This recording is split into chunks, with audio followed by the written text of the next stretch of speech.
নির্বাচনের দোরগোড়ায় বাংলাদেশ। নির্বাচন যত ঘনিয়ে আসছে রাজনীতির বাতাস তত ভারী হচ্ছে।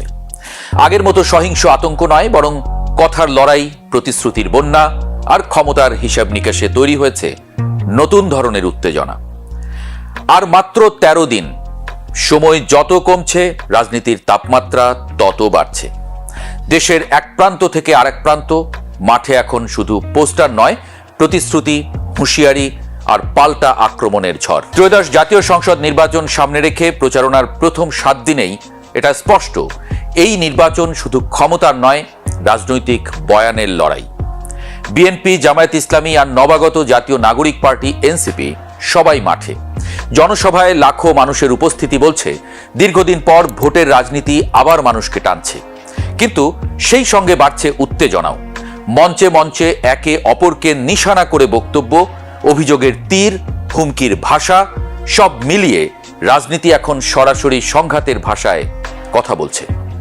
গত 7 দিনের প্রচারণায় সবচেয়ে আলোচিত শব্দবন্ধ বেহেশতের টিকিট, জামায়াতের বিরুদ্ধে ধর্ম ব্যবহার করে ভোট চাইবার অভিযোগ তুলেছে বিএনপি। বিএনপির শীর্ষ নেতারা সরাসরি বলছেন বেহেশতের টিকিট মানুষ দিতে পারে না, একমাত্র আল্লাহ দিতে পারেন। এই বক্তব্য শুধু মঞ্চেই সীমাবদ্ধ থাকেনি, টকশো, ফেসবুক, ইউটিউব সবখানেই আগুন ধরিয়েছে। দোজখের মালিক আল্লাহ, বেহেশতের মালিক আল্লাহ, এই পৃথিবীর মালিক আল্লাহ, কাবার মালিক আল্লাহ। আরে ভাই, যেটার মালিক আল্লাহ সেটা কি অন্য কেউ দেওয়ার ক্ষমতা রাখে? এর জবাবে জামায়াতও চুপ থাকেনি, কিন্তু দ্রুতই পাল্টা অভিযোগ তুলেছে বিএনপির বিরুদ্ধে। দুর্নীতির রাজনীতি, 4 বার চ্যাম্পিয়ন হওয়ার ইতিহাস। এই বক্তব্যের জবাবে তারেক রহমান প্রশ্ন ছুড়ে দেন, আপনাদের দলের 2 জন মন্ত্রী সরকারে থেকেও পদত্যাগ করলেন না কেন? না, এখানেই থামেননি তারা। মুক্তিযুদ্ধের প্রসঙ্গ টেনে তারেক রহমান বলেন, একটি দল সম্পর্কে নতুন করে জানার কিছু নেই। মুক্তিযুদ্ধের সময়ই মানুষ তাদের চিনে ফেলেছে। জামায়াত এটিকে রাজনৈতিক আক্রমণ হিসেবে দেখছে, ফলে মাঠে তৈরি হয়েছে আদর্শ বনাম আদর্শের সরাসরি সংঘর্ষ। আর উত্তেজনায় ঘি ঢালে হুঁশিয়ারির ভাষা। জামায়াতের আমির ডাক্তার শফিকুর রহমান বলেন, পায়ে পাড়া দিয়ে ঝগড়া বাঁধাতে এলে ছেড়ে দেয়া হবে না। আমরা কারো পায়ে পাড়া দিয়ে ঝগড়া বাঁধাতে চাই না, কিন্তু কেউ ঝগড়া বাঁধাতে আসলে ছেড়ে দেওয়া হবে না। পাল্টা জবাবে তারেক রহমান বলেন, স্বৈরাচারের ভাষা ব্যবহার করা হচ্ছে। এই মুহূর্তে একটি রাজনৈতিক দল যে স্বৈরাচার পালিয়ে গিয়েছে, সেই স্বৈরাচারের মুখের ভাষা ব্যবহার করছে বিএনপির বিরুদ্ধে। এর মাঝেই এনসিপি নেতা নাসির উদ্দিন পাটোয়ারির উপর ডিম নিক্ষেপের ঘটনা পরিস্থিতিকে আরো গরম করে তুলেছে। ঘটনার পর এনসিপির আহ্বায়ক নাহিদ ইসলাম বলেন, আঘাত হলে পাল্টা আঘাত করা হবে। আমরা স্পষ্টভাবে বলতে আসছি, হুঁশিয়ারি দিতে আসছি, যদি আঘাত আসে তাহলে পাল্টা আঘাত আসবে। রাজনীতিতে ঢুকে পড়ে রাস্তাঘাটের উত্তেজনার ভাষা। আবার আসি প্রতিশ্রুতির বন্যায়। প্রচারণায় 7 দিনের প্রতিশ্রুতির অভাব নেই। শিক্ষা, স্বাস্থ্য, কর্মসংস্থান, নিরাপত্তা সবকিছু নিয়েই কথা বলছে দলগুলো। কিন্তু বিশ্লেষক আর জনগণের প্রশ্ন একটাই, এই প্রতিশ্রুতিগুলো বাস্তবায়নের রোডম্যাপ কোথায়?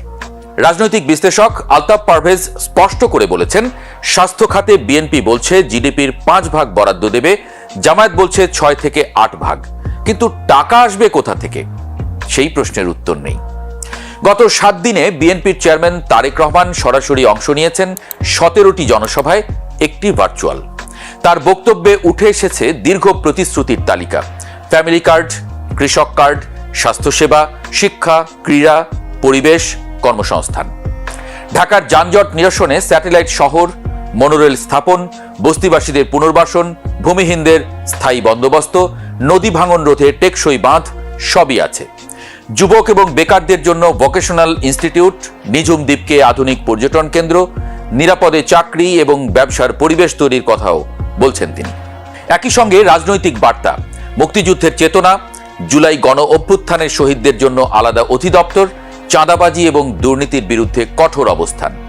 কিন্তু তারেক রহমানের বক্তব্যের বড় অংশ জুড়েই আছে জামায়াতের সমালোচনা। জামায়াতের প্রচারণার মূল স্লোগান ইনসাফের বাংলাদেশ। চাঁদাবাজি, দুর্নীতি, দুঃশাসন মুক্ত রাষ্ট্রের প্রতিশ্রুতি দিচ্ছে দলটি। বেকারদের ভাতা নয়, দক্ষ জনশক্তি হিসেবে গড়ে তোলার কথা বলছে। নারীদের নিরাপত্তায় ইভিনিং বাস সার্ভিস, বন্ধ কলকারখানা চালু, নতুন শিল্প স্থাপন, কমিশনদের স্বীকৃতি সবই আছে প্রতিশ্রুতিতে। উত্তরবঙ্গকে কৃষিভিত্তিক শিল্পাঞ্চল করার কথাও বলছে জামায়াতের আমির। তবে আলোচনার কেন্দ্রে এসেছে তার হুঁশিয়ারিমূলক বক্তব্য। ভোটের বাক্সে হাত দিলে সেই হাত ভেঙে দেয়া হবে, এই ভাষা রাজনীতিকে আরো উত্তপ্ত করেছে। 12 তারিখে কোনো দুর্বৃত্ত এই যুব সমাজের বুটে যদি হাত দিতে চায়, সেই হাতকে ঘুরিয়ে দিতে হবে। নদী দখলকারীদের ময়লার ভাগাড়ে গোসল করানোর মতো বক্তব্য সমর্থকদের উচ্ছ্বসিত করলেও প্রশ্ন তুলেছে শালীন রাজনীতি নিয়ে। নতুন দল এনসিপি প্রতিদ্বন্দ্বিতা করছে 30টি আসনে। তাদের বয়ান আলাদা: জুলাই সনদ, নতুন সংবিধান, দ্বিতীয় প্রজাতন্ত্র, বিচার, প্রশাসন, আইনশৃঙ্খলা বাহিনীর প্রাতিষ্ঠানিক সংস্কার, গ্রাম সংসদ, শক্তিশালী স্থানীয় সরকার। এনসিপির ভাষা তুলনামূলকভাবে কাঠামোগত। তরুণদের জন্য ডিজিটাল বিপ্লব, গবেষণা এবং উদ্ভাবনে বিনিয়োগ, সার্বজনীন স্বাস্থ্যসেবা, সব মিলিয়ে তারা ভবিষ্যৎমুখী রাজনীতির বার্তা দিতে চাইছে। কিন্তু মাঠে সংগঠনের শক্তি আর ভোটের রূপ নেওয়ার সক্ষমতা, এই প্রশ্নগুলো থেকেই যাচ্ছে। শেষ প্রশ্ন, ভোটাররা কি দেখছেন? 13 দিনের মাথায় দাঁড়িয়ে নির্বাচন এখন 3 ধারায় বিভক্ত। একদিকে বিএনপির অভিজ্ঞতা এবং বড় স্বপ্ন, আরেকদিকে জামায়াতের আদর্শিক রাজনীতি এবং কড়া ভাষা, তৃতীয় দিকে এনসিপি সংস্কার আর নতুন রাষ্ট্রচিন্তা। কিন্তু ভোটারের সামনে প্রশ্ন একটাই, প্রতিশ্রুতি নয়, কারা বাস্তবায়ন করতে পারবে? কে উত্তেজনা কমাবে, কে প্রতিষ্ঠান গড়বে, কে দেশ চালাবে? এই রায় দেয়া হবে 12ই ফেব্রুয়ারি। আর সেই রায়ের আগের 13 দিন বাংলাদেশের রাজনীতির জন্য হতে যাচ্ছে সবচেয়ে টানটান সময়। আসসালামু আলাইকুম প্রিয় দর্শক, নির্বাচনের বলতে গেলে আর মাত্র 10-11 দিন, এবং প্রচারণা তো শেষ হয়ে যাবে একদিন আগেই, সেই হিসেবে 10 দিন ধরতে পারেন। এখন নানা ধরনের প্রতিশ্রুতি আগে চলেছে, যেটা আগে মনে করেন প্রতিপক্ষের ব্যাপারে নানা ধরনের অনুযোগ হয়েছে, প্রতিপক্ষের বিরুদ্ধে নানা ধরনের গালিগালাজও মৃদুভাবে হয়েছে, আমরা দেখেছি। এবং নিজেরা কি কি করতে পারবেন সেটা বলা হয়েছে, বিভিন্ন প্রলোভন দেখানো হয়েছে, অলৌকিক নানা ধরনের প্রলোভন দেখানো হয়েছে, আমরা এগুলো দেখেছি। প্রলোভনগুলি দেখানো হয় মানুষকে আকৃষ্ট করার জন্য, যে আমাকে ভোট দিলে এটা পাবেন, ওটা পাবেন, আমি বেহেশতের টিকিট দিয়ে দেব আপনাকে, ইহকাল পরকালের সমাধান হয়ে যাবে সব, এগুলো তো আমরা শুনেছি। আবার এর বিপরীতে আমি বিএনপিরও কিছু প্রতিশ্রুতি দেখেছি। তো বিএনপির প্রতিশ্রুতি খুব বেশি একটা না, কয়েকটা দেখেছি। তারা ফ্যামিলি কার্ড দেবে, তারপরে তারেক রহমান সাহেব শুরুর দিকেই বললেন উনি করাল বস্তিতে বস্তিবাসীদের জন্য ফ্ল্যাট দেবেন, এগুলো প্রতিশ্রুতি হয়েছে। আমি বরাবরই বলেছি যে প্রতিশ্রুতি আপনি যতই দেন, সেগুলো বাস্তবায়নযোগ্য কিনা, মানে একটা সরকার সে সমস্ত প্রতিশ্রুতি বাস্তবায়ন করতে পারবে কিনা, সেটা একটা গুরুত্বপূর্ণ বিষয়। এবং আমাদের দেশের মানুষরা না সেগুলো সহজেই বের করে নিতে পারে যে আদৌ কি এটা বাস্তবায়নযোগ্য। বস্তিতে যে ফ্ল্যাট দেওয়া, এটা আমার কাছে বাস্তবায়নযোগ্য মনে হয়েছে। উনি পারতে পারেন, ওই জায়গায় যদি বহুতল ভবন করা হয় সেখানে হয়তো দিতে পারেন। কিন্তু আমার একটু সন্দেহ আছে, সেটা হলো ভবনের বাস্তবায়ন যখন করবে, যখন বহুতল ভবন তৈরি করবে, যখন ফ্ল্যাটগুলি তৈরি করবে, পাবে কারা? দেখা যাবে দলের গুরুত্বপূর্ণ ব্যক্তিদের, যাদের ড্রাইভার অথবা বাসার কাজের লোক, তাদের আত্মীয় স্বজন, হয়তো দেখবো তারাই পাবে, যারা বস্তিতে এতদিন ছিলেন দীর্ঘদিন ধরে, 15 বছর 20 বছর, হয়তো দেখা যাবে তালিকায় তাদের নাম নেই। এরকম হওয়ার সম্ভাবনা আছে, কারণ এর আগেও হয়েছে, আমরা দেখেছি। আওয়ামী লীগ আমলে এই ধরনের উদ্যোগ নেওয়া হয়েছিল, ফল এরকমই হয়। যাই হোক, তবুও বাস্তবায়নের জন্য করতে পারেন, এটা অবশ্যই ইতিবাচক দিক। কিন্তু আজকে আমি এই ভূমিকাটা দিলাম এ কারণে যে বিএনপির একজন খুবই গুরুত্বপূর্ণ নেতা ইদানিং, মিস্টার ডক্টর মাহাদি আমিন, উনি তারেক রহমান সাহেবের একসময় উপদেষ্টা ছিলেন, এখন এই নির্বাচনের সময় উনি মূলত মুখপাত্র হিসেবে কাজ করছেন। ওনার একটা বক্তব্য আমি শুনলাম, সেই বক্তব্যটা শুনলে আমি অবশ্যই চমকিত হয়েছি। আমার কাছে বিশ্বাস হতে চাইনি প্রথম। বিভিন্ন কয়েকটা পত্রপত্রিকা এক এক ধরনের এক এক পত্রিকা দেখলাম, কেউ বলল এভাবে, কেউ বললো ওভাবে। মূল বক্তব্যটা শোনার জন্য আমি ইন্টারনেটে, ইউটিউবে ওনার আমি সরাসরি বক্তব্যটা পেলাম, ভিডিওটা পেলাম। উনি কি বলেছেন এটা আপনাদের সঙ্গে একটু আমি শেয়ার করতে চাই। আমি ওনার বক্তব্যটা থেকে হুবহু আমি এটাকে লিখে নিয়েছি, কাজে এখানে একটা শব্দ এদিক ওদিক হওয়ার কোনো সুযোগ নেই। আপনি শুনুন উনি কি বলেছেন। উনি বলেছেন যে তারেক রহমান ঘোষণা দিয়েছেন সবার জন্য আমরা ইন্টারনেটকে ফ্রি করতে চাই প্রাতিষ্ঠানিকভাবে। দেখুন, এটুকু শুনলেই কিন্তু আপনি বিস্মিত হয়ে যাবেন। সবার জন্য ইন্টারনেট ফ্রি, এটা তো একটু অনেক অন্যরকম লাগে কিন্তু। কারণ দেখেন, এই যে আমরা আমাকে অনেকে ফোন দেয় কিভাবে গ্রামের থেকে ফোন আসে, ওরা ওই আপনার এমবি কিনে আমার বক্তব্য শুনে আমাকে একজন বলেছিল যে বৃষ্টির দিনেও ঘরে বসে আসি, দেখি যে আমার মোবাইলে এমবি নাই, তারপরে আমি দোকানে যেয়ে আবার এমবি কিনে নিয়ে এসে মোবাইলে আমার কন্টেন্ট শুনেছেন, এটা বলেছিলেন আমাকে। তো ওই এমবি কিনে একটা কন্টেন্টের জন্য এমবি কিনে, ইউটিউব দেখার জন্য এমবি কিনে তারা কিন্তু আমাদের এগুলো দেখে। তো তাদের এই এমবি আর কিনতে হবে না এখন থেকে। যদি বিএনপি ক্ষমতায় আসে সব ইন্টারনেট উনি ফ্রি করে দেবেন। তারপর আবার পরে আমি ভাবলাম আসলে কি সবাইকে বলেছেন নাকি কোনো জায়গায় বলেছেন। আমি আবার আরেকটু পড়লাম মানে উনি আরও কি বলেছেন সেটা শুনলাম আর কি, যেটা আমি লিখে আপনাদের পড়ে শোনাচ্ছি। তারপর বলেছেন যে বিএনপি ইনশাল্লাহ সরকার পরিচালনায় আসলে বাংলাদেশের সব স্কুল, কলেজ, বিশ্ববিদ্যালয়, অফিস, গ্রামীণ ডিজিটাল সেন্টার, হাসপাতাল, রেল স্টেশন এবং এয়ারপোর্ট সহ যেসব জনবহুল স্থান রয়েছে সেগুলোকে ধাপে ধাপে বিনামূল্যে ইন্টারনেট সুবিধার ভিতর আনতে চাইবে। আসেন এই বাক্যটা একটু আগে বিশ্লেষণ করি, তারপরে আমরা পরের বাক্যে যাব। এখানে যেটা বলেছেন যে এগুলোতে বিশ্ববিদ্যালয়, কলেজ এগুলো থাকবে, গ্রামীণ ডিজিটাল সেন্টার কি আমি যাই না, ওটাই থাকবে, হাসপাতালে থাকবে, রেল স্টেশনে থাকবে, এয়ারপোর্টে থাকবে, ঠিক আছে। তারপরে বলছেন যেসব জনবহুল স্থান রয়েছে। এখন জনবহুল স্থান কোনগুলো? জনবহুল স্থান হাট বাজার, জনবহুল স্থান। দেশের সমস্ত হাট বাজারে ইন্টারনেট আমরা পাবো, আশা করতে পারি। এবং ঢাকা শহরে তো আপনি যেখানে যাবেন সেটাই জনবহুল স্থান। ঢাকা শহরটাই তো একটা জনবহুল স্থান। ঢাকা শহরে সব জায়গায় থাকবে তো থাকবে। সবগুলিতে ধাপে ধাপে বিনামূল্যে ইন্টারনেট সুবিধার ভিতরে আনতে চাইবে। এখানে আবার একটুখানি কথার মারপেচ কিন্তু আছে।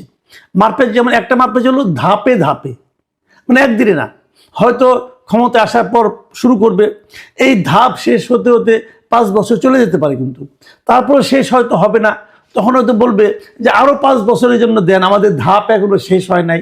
ধাপে ধাপে যে পরবর্তী 5 বছর অথবা 15 বছরে হয়তো ধাপে ধাপে শেষ হবে। যাক, একটু মারপেচ এখানে আছে।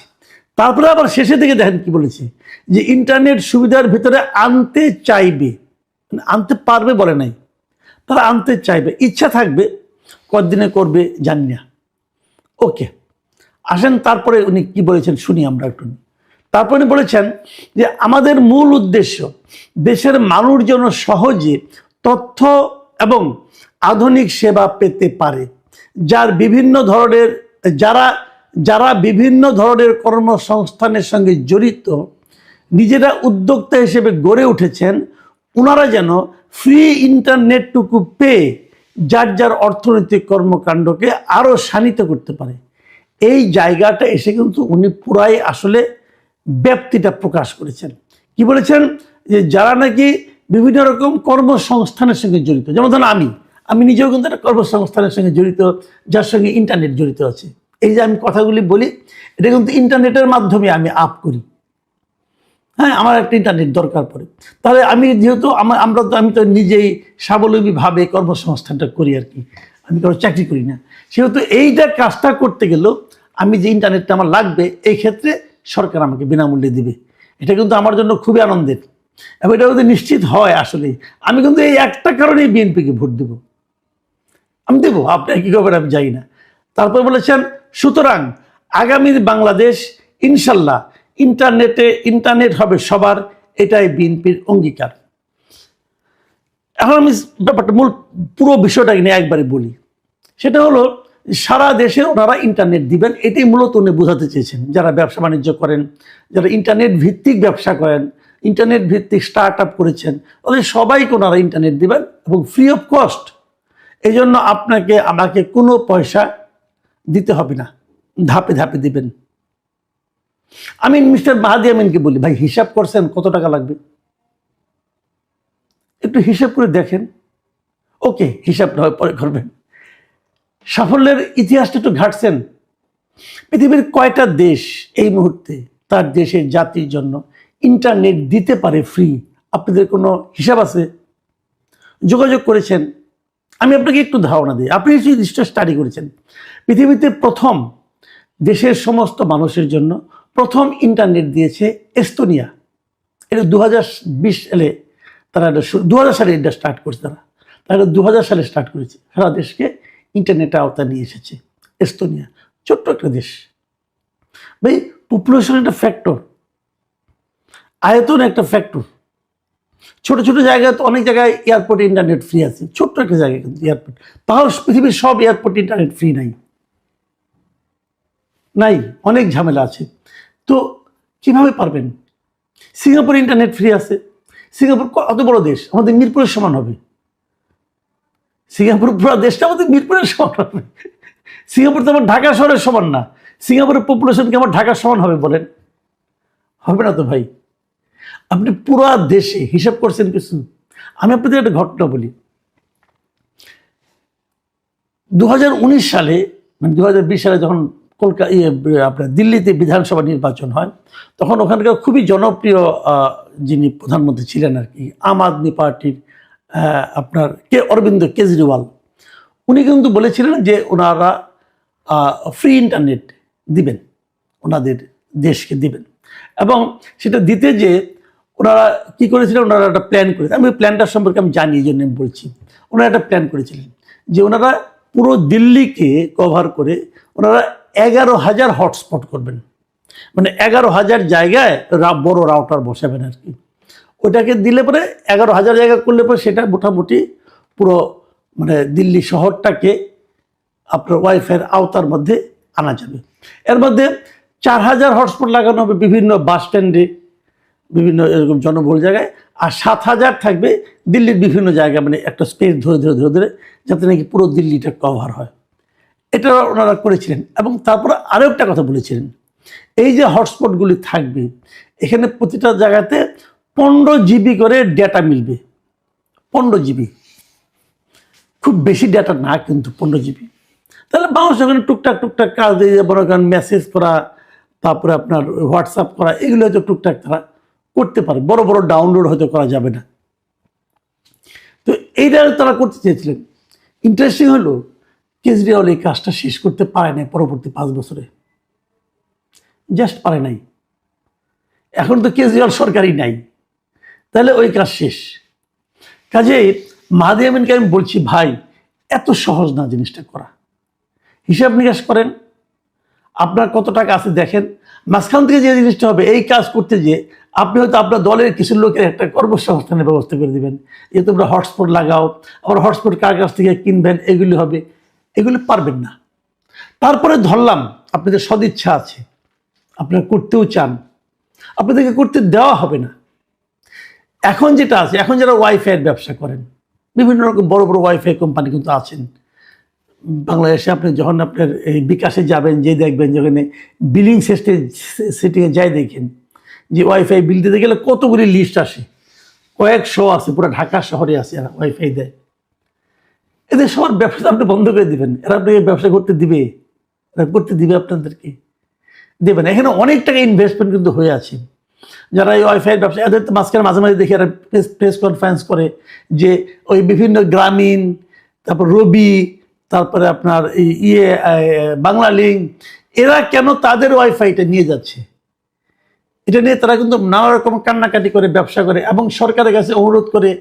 এই সরকার আবার ওই গ্রামীণদের ব্যবসা পাইয়ে দেওয়ার জন্য ওই সমস্ত জায়গা নাকি ওয়াইফাই তার সহ ওয়াইফাই করে, তাদের ব্যবসা ক্ষতি হয়ে যাচ্ছে, কিন্তু তাদের কথা সরকার শুনছে না।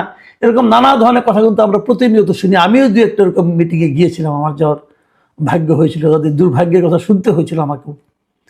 তো এই গ্রামীণ, রবি অথবা বাংলা লিঙ্ক, এদের মতো প্রতিষ্ঠান আপনাদেরকে এই কাজটা করতে দিবে? এদের যে পুঁজি, এদের যে ক্ষমতা, এদের যে বিভিন্ন মানে বড় বড় স্টেক হোল্ডারদের সাথে এদের যে সম্পর্ক, সেখানে আপনার সরকার পারবে না ভাই। যেটা পারবেন না সেই প্রতিশ্রুতি দিতে যান কেন? আমি সবাইকে বলবো, বিভিন্ন সরকারের যারা নাকি সরকার আগামীতে আসতে চান তাদেরকে বলবো, ভাই এই বেহেস্তের টিকিটও বিক্রি করেন না, এটা পারবেন না, এটা আপনার দেওয়ার ক্ষমতায় নাই। সরকার সিগনেচার করে দিলে বেহেস্তের দ্বার রক্ষিত তাকে ঢুকতে দিবে না। এটা যেমন সম্ভব না, এই ওয়াইফাইটা লজিক্যালি সম্ভব। এটা দিতে পারলে দেশের অবস্থা চেঞ্জ হয়ে যাবে। এটা লজিক্যালি সম্ভব, কিন্তু প্র্যাকটিক্যালি আপনি পারবেন না। সবার কাছে অনুরোধ, জনগণকে মিথ্যা আশ্বাস দিয়েন না, জনগণকে অলিক স্বপ্ন দেখায়েন না, যেটা বাস্তবতার কাছাকাছি থাকে সেটা বলেন। দেখুন, মাহাদি আমিন কিন্তু বলেই খালাস, কিন্তু যখন না পারবেন লোকে কিন্তু মাহাদি আমিনকে খুঁজবেন না, লোকে তারেক রহমানকে খুঁজবেন। কিন্তু তারেক রহমানের রাজনৈতিক ভবিষ্যৎটাকে ঝরঝরে করে দিয়েন না মিস্টার মাহাদি আমিন, এটা কোনো ভালো কাজ না। প্রিয় দর্শক, এখন এ পর্যন্তই। আল্লাহ হাফিজ।